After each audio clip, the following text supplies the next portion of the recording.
You want to have an option A and an option B.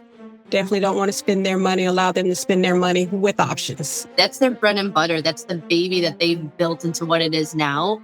So you really need to take your time and finesse it when you're giving them the price and presenting the quote. Do we like each other? Let's find out more about each other. What are some fun facts? Can we come to an agreement on things? Great. Now we've come to an agreement. Now we're signing the contract. Now we're married. It's like really important to make sure that you're continuing to build that strong relationship with your client so that they don't start shopping somewhere else at renewal. Hello and welcome, everybody. We have some new friendly faces for you for January. New year, new us. Hello. So we have Sarah, who's our virtual training and development coordinator. We have Gina, who's our emerging agency trainer. And we have LaToya, who is a performance partner, just like me. So we are going to be talking a lot about commercial insurance here this month and spending some time together. We're going to kick this off with how do you effectively sell commercial insurance? I think as the market shifts and as things are changing, it's one of those things that a lot of personal line shops are actually starting to look at, or people are starting to dip their toe into, but we have to have a plan to do it effectively. So we're going to talk a little bit about building out our commercial sales strategy. What do we need to look at? What kind of things should we target? How do we know if we're doing a good job? All of these adventures here. So I would love to start by asking our new friend, what is something that we need to do to start this whole thing off? Like creating a prospecting plan. Does anybody have experience with that, or anybody want to go a little deeper into how do you create a plan of knowing what to go after? Sure, I can dive into that, Stephen. You definitely need to look at your markets first, know the type of businesses you want to target, then determine the size of the business you want to determine. So that way, you know if it's something that you can truly handle within your agency and your existing markets. So wait, I shouldn't just try to do everything for everyone? Definitely not. That would definitely be an epic fail. Just because you want to run after a particular business does not mean you have a market to place it in. You definitely don't want to be kind of newer in the commercial sector and turn around and try to target a refinery. Oh yeah, no. I'm like, Mm-mm. There's a whole lot of skills, right? Exactly. I think also as we're growing and getting used to these things, like we really need to create that prospecting plan, making sure we have carriers, like LaToya said. Does our team have skill or talent in some of the areas? Do we have the market access, etc.? But then how do we know what the risk really is so we know how to properly insure it, right? So a lot of agencies need to start a little bit smaller when they're first getting into it. Or if we already are competitive in certain areas, look at complementary industries, right? Like if I'm doing grooming salons for dogs, I can then start looking at pet food, or I could look at other mobile services, dog walkers, like veterinary. We can get into a bigger niche by expanding some of what we're doing. So let's say we have this amazing plan and we start finding all of the people that want our products. Wouldn't that be a dream? Always. Gina, what should we do once we start getting people that want to call us? Do we need to get to know them a little bit better? Yeah, I think this is where you rely on the skills that you already have built within the agency of building rapport and connecting with prospects, kind of giving them the why behind bringing their business to you would be a good fit. And then how they could branch off into even their own personal lines from there. Ooh, so we can cross-sell them? We can. If we can ask questions to get to know them better, right? That's it. There's only so many secrets to sales, my friends. And a lot of times it's like knowing what you need to go after. Do you have the markets? How are you going to attract them? Then building some rapport. We have to be people first. And then we can sell second, right? Because people can go online and get insurance for just about anything these days. So if we want to be impressive, we got to do that. But then we also need to dive a little bit deeper. Sarah, what do we need to focus on once we build rapport? So we're definitely going to need to make sure that we're gathering all of our relevant underwriting information. And there's several ways that we can kind of go about this to make it feel supernatural. Where I know sometimes the easiest way we think is, I'll just get a copy of their existing policy, right? But that's going to notify their agent that, hey, you're shopping around, you're losing this person. They're going to try to do everything they can to retain that business. So we want to kind of build that gathering information for the underwriting side into the report where we can ask them questions about what's on their current policy. So that way we're not assuming whatever's on the existing policy is already accurate and ready to go. So definitely making our underwriting information gathering skills feel very natural when we're conversating with our business owners. 100%. And I think there's a lot of tools out there that you can use, things that'll help get deck pages. We can go online, we can Google things. We need to use some of our smarts as well. So it's not like you make money, man, lien holder, just like building rapport. We still need to keep collecting the information to a more personal touch.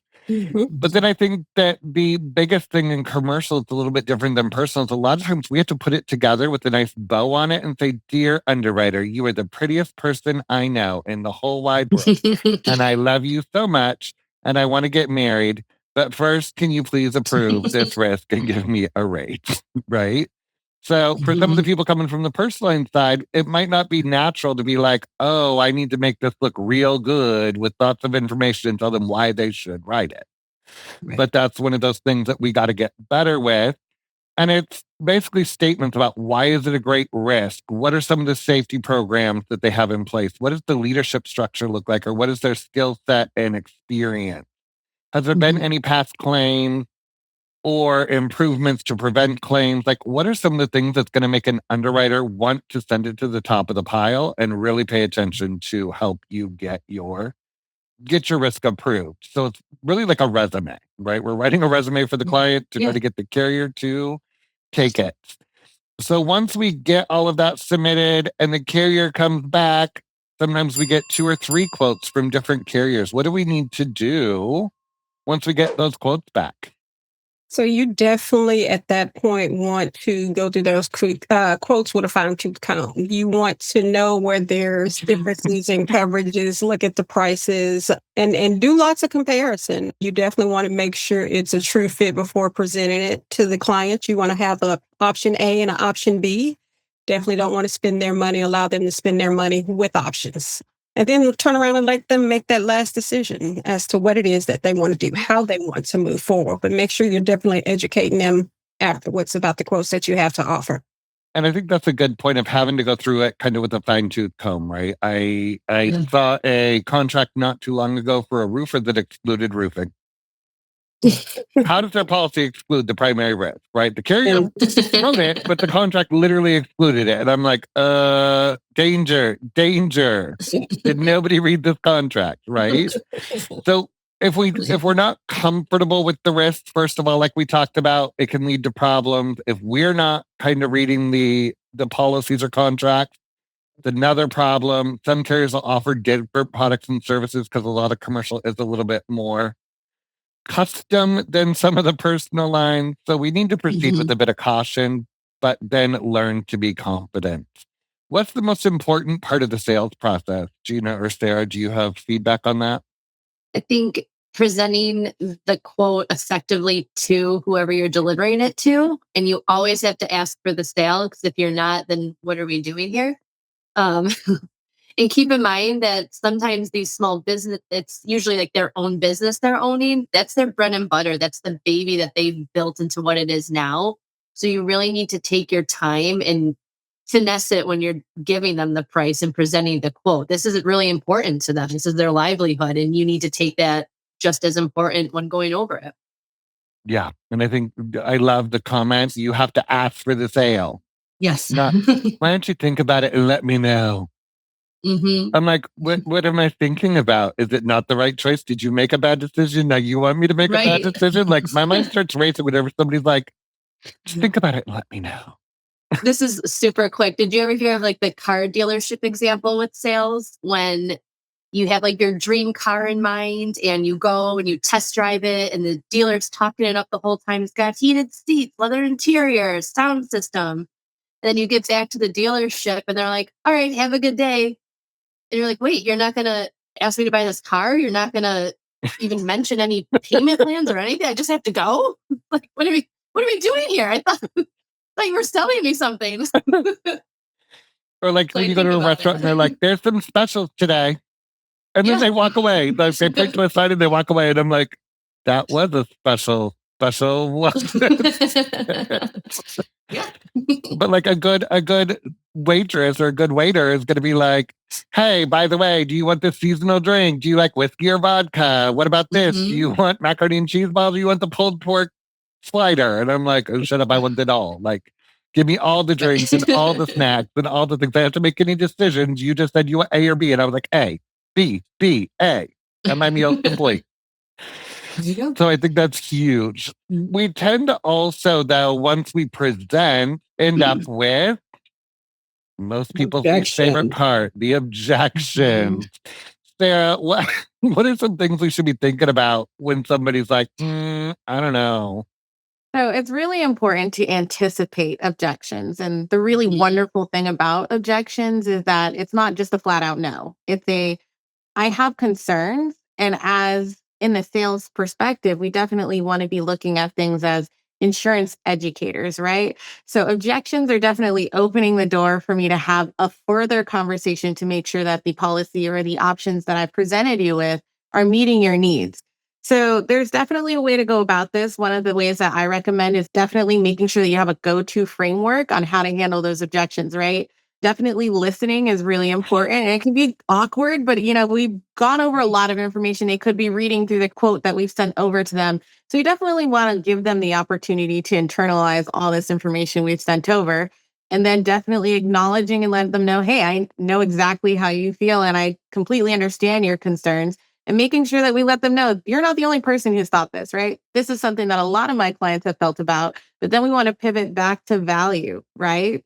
So it's like, until I help them realize that this coverage will benefit you in this type of situation. So definitely making sure that you've practiced how to go over these objections because you definitely will run into them.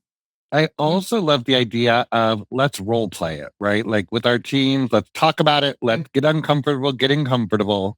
And the one thing I love to push with salespeople is just because they say no, it might mean they didn't understand. So we need to come up with another way to say, well, what about this? What about that? We can't be afraid of the no.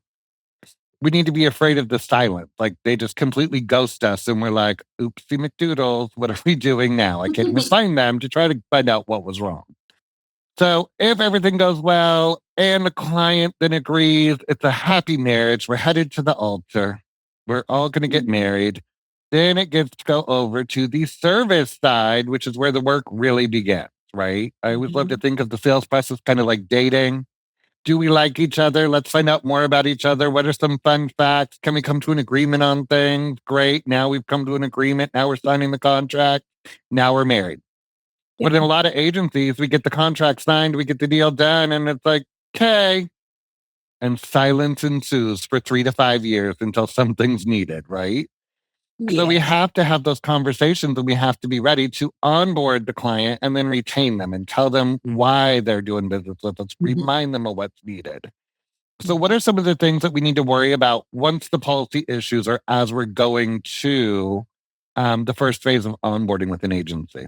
So, in my history, you onboarding is so important. The service team is so important. They are basically your key to your retention. You definitely want to make sure that they are introduced to the agency, knowing how they're going to be taken care of. Make sure they have that brand new policy. Make sure that they have all of the certificates for their business that they need. Make sure there's no documents that need to be signed. If there are, get them right over to them.